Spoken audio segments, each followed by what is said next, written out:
What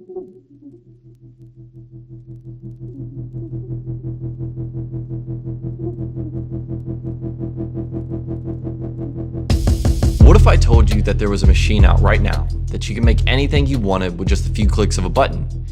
Well, it might sound like science fiction to you, but it's a real thing. They're called 3D printers, and I get to use them every day here at my job. I work as a prototyping lab manager for the Innovation Portal in downtown Mobile. Here, I get to help founders take the ideas in their head and make them a reality, and it's one of the coolest jobs ever. Well, through some of the conversations I was having a few weeks back, I got to meet the Director of Research for the Dauphin Island Sea Lab. The Dauphin Island Sea Lab is a maritime and research facility here on the coast of Alabama. And I originally reached out to talk about underwater drones, their capabilities, what they weren't good at, to see if we could improve on anything. And we had to sidebar that conversation because that was a lot of information and undertaking.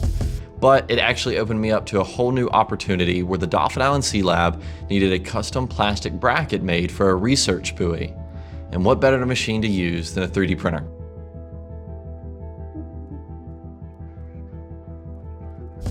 This is Aaron Stewart. He's a technician for the Dauphin Island Sea Lab, and his job is to maintain and repair all the sensors for the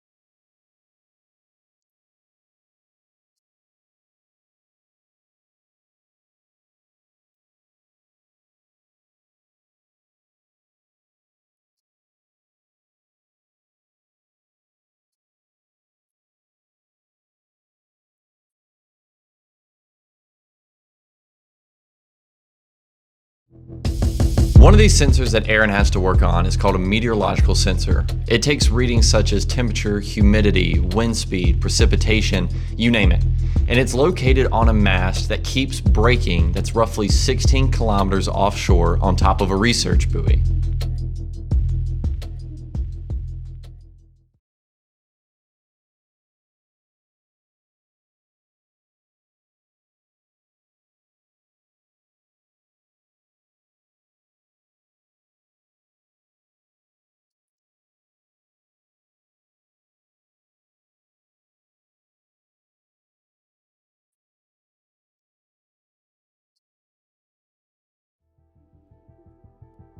After I initially met with Aaron virtually, he proposed a solution for a bracket.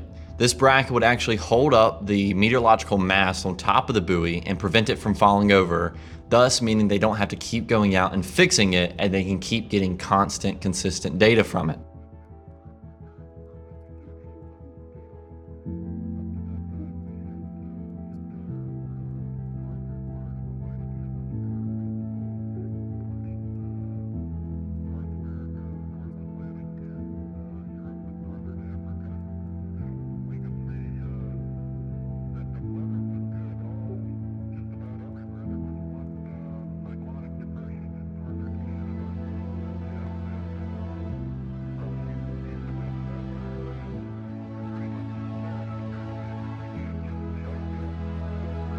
Looking at the idea that Aaron had, I knew that we could 3D print this pretty easily. The design would be the challenge. The bracket would be mounted to a circular railing on top of the buoy and clamped down on the mast. This would provide additional contact points and support. We'll utilize a few 1/4 inch 20 nuts and bolts to make sure that bracket bites down even more, making sure it won't go anywhere. I then took this into my software, Onshape. It's what I use for CAD design.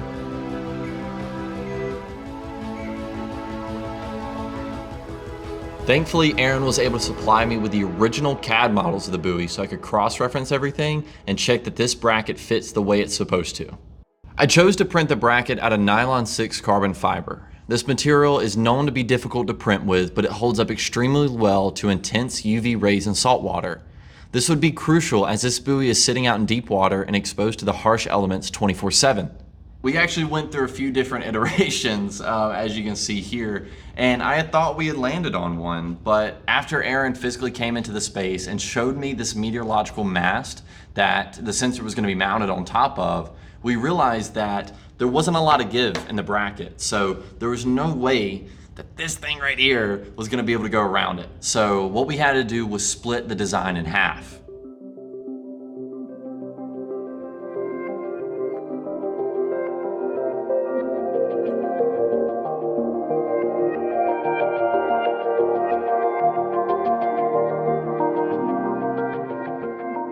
Now that we had the bracket, all that was left to do was to actually go out and install this thing.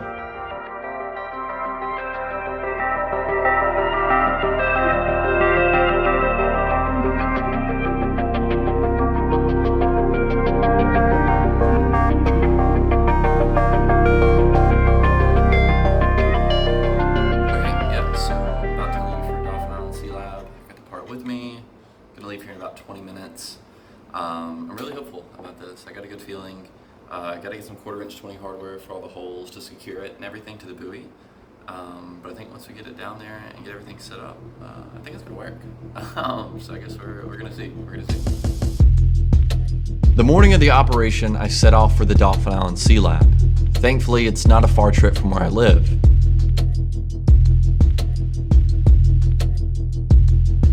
On the way, I had to stop for sunscreen, gas, and a breakfast biscuit.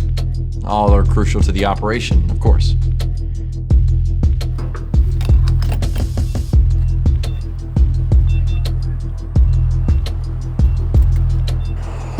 About halfway there now.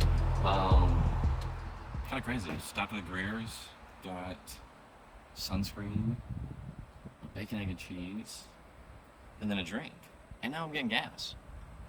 What a time to be alive, honestly. But yeah, I think we're gonna embark from here. I've got about 20 more minutes till I get to the Dauphin Island Sea Lab.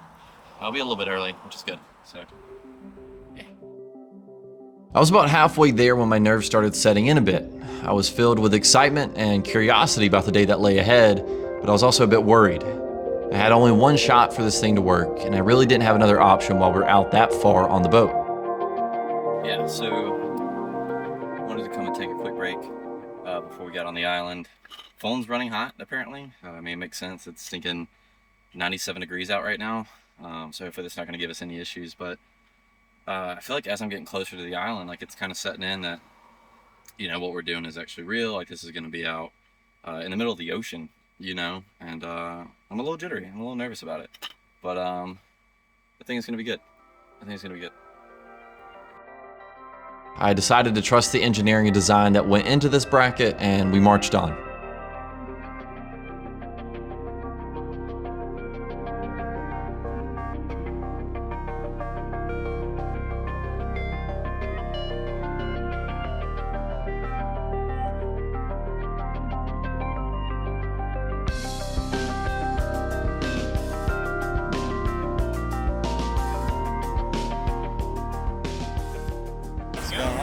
What's going on? Good to see you. Yeah, glad to have you aboard with us. Yeah. Let me show you. After I met Aaron there, he showed me around his personal lab in the Dauphin Island Sea Lab's workshop. While we were doing this, we gathered all the necessary hardware and materials that we were going to need for the operation ahead.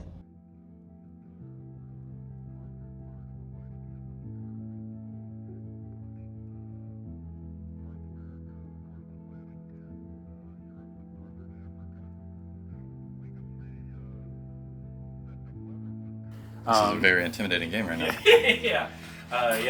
This is the closest I've come so far to not getting absolutely destroyed by Josh. Our head of marine tech.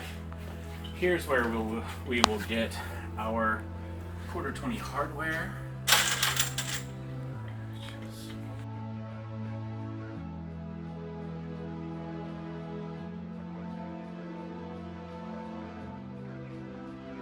This is Cameron. Cameron, good to meet you, Braxton. Yeah. Yes. We're staging right now, so if you want to... Let me get my stuff together.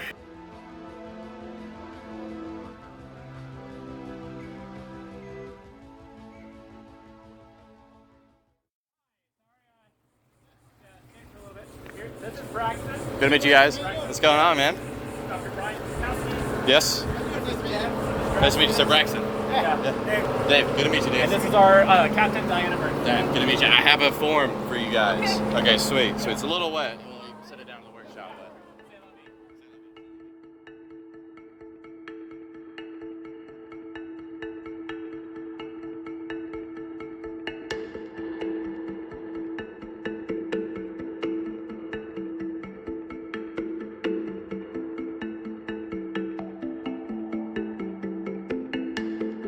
The trip out there was about 45 minutes, and this was probably the furthest I had ever been out into the ocean on a vessel this size.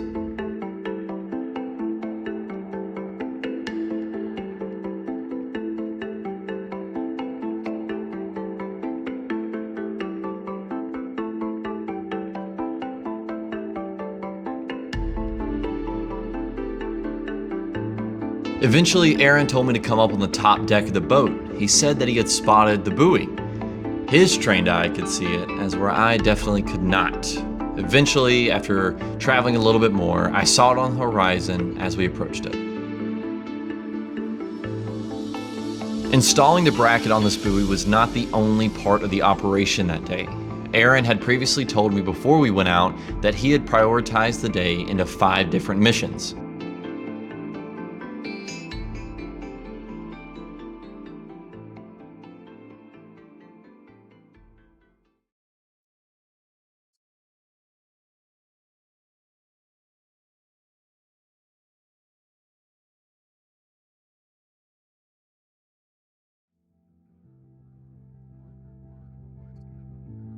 The mission priorities were listed as the following. Priority Alpha would be to verify that the buoy is still even there and restore GPS beacon functionality.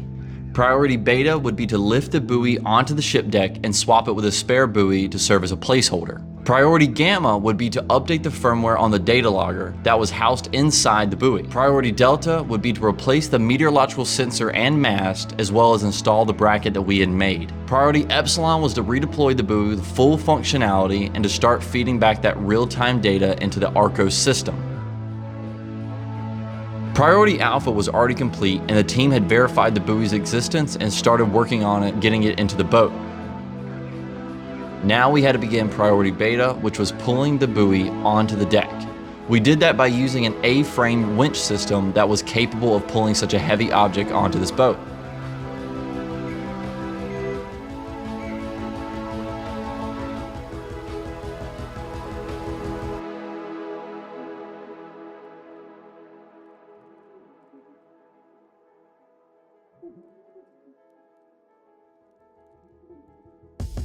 I'm really grateful that we got to put the placeholder and spare buoy on, because holding the actual buoy down was 80 meters of steel chain attached to a 2,000-pound train axle. And while we were doing this, I actually got the chance to help out a teammate and to relieve him and pull slack. And this thing was really heavy. Like, I do not understand the physics behind this thing. It was insane, the amount of weight that was holding this down.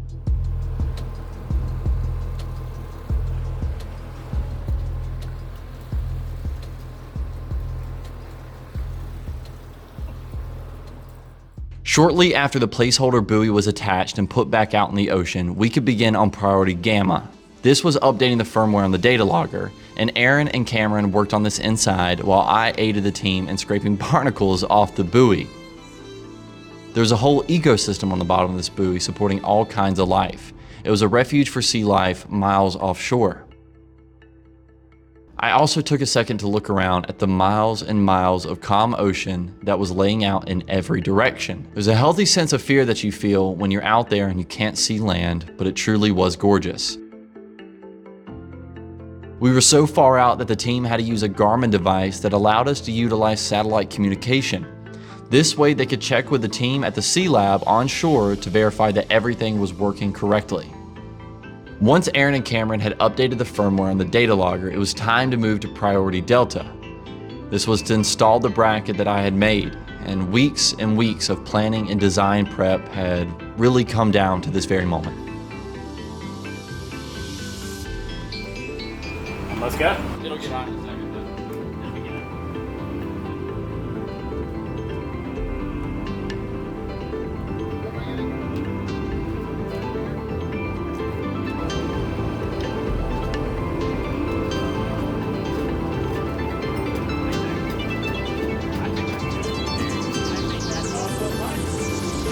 And this is when I learned that the bracket had come up too short. I was devastated. I didn't know if it was the math that I did that was wrong. Was it the reference models that I used that, what did I do? I didn't know.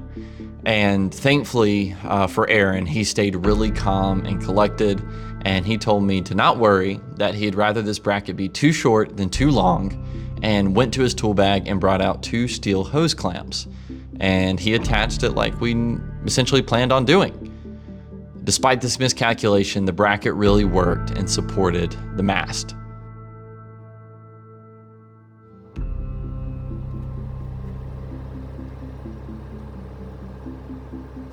After celebrating this small win, the team started on deploying the buoy back in the water with a newly attached bracket. This would be the last priority, priority Epsilon.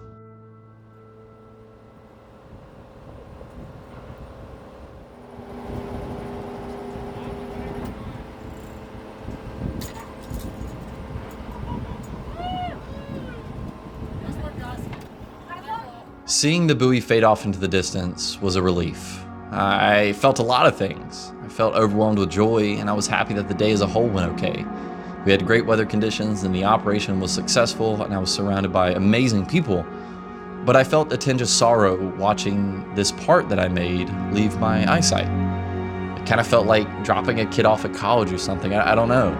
I firmly believe that everything that we make, we leave a piece of ourselves in, and I was watching that piece of me fade away.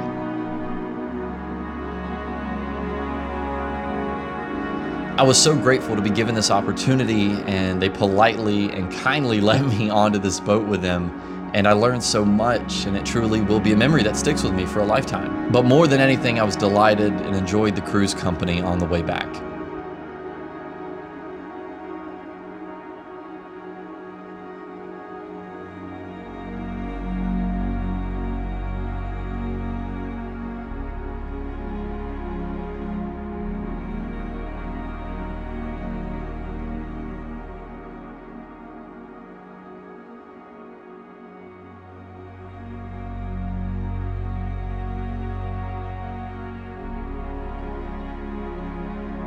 Shortly after arriving back to the dock, the team and I put everything up and got it all squared away, and I had to say bye for now, and I started on my trek back home. Reflecting on this journey, from the design to the late night planning and meeting all the wonderful people at Dauphin Island Sea Lab, to just seeing this bracket come to life, it reminds me of something bigger, that we are born to create, we are born to make things. Whether it's an artist shaping beauty on a canvas, or a CEO designing a business, and an architect working out a skyline, to a family and their children, to a simple engineer designing a bracket, there are so many possibilities and ways for us to create and make things. It's a cornerstone of humanity and what makes us truly human. It's what carries the world forward, that we make stuff and leave it better than we found it. And I just think the beauty in all that is that anybody can do it, that you can do it.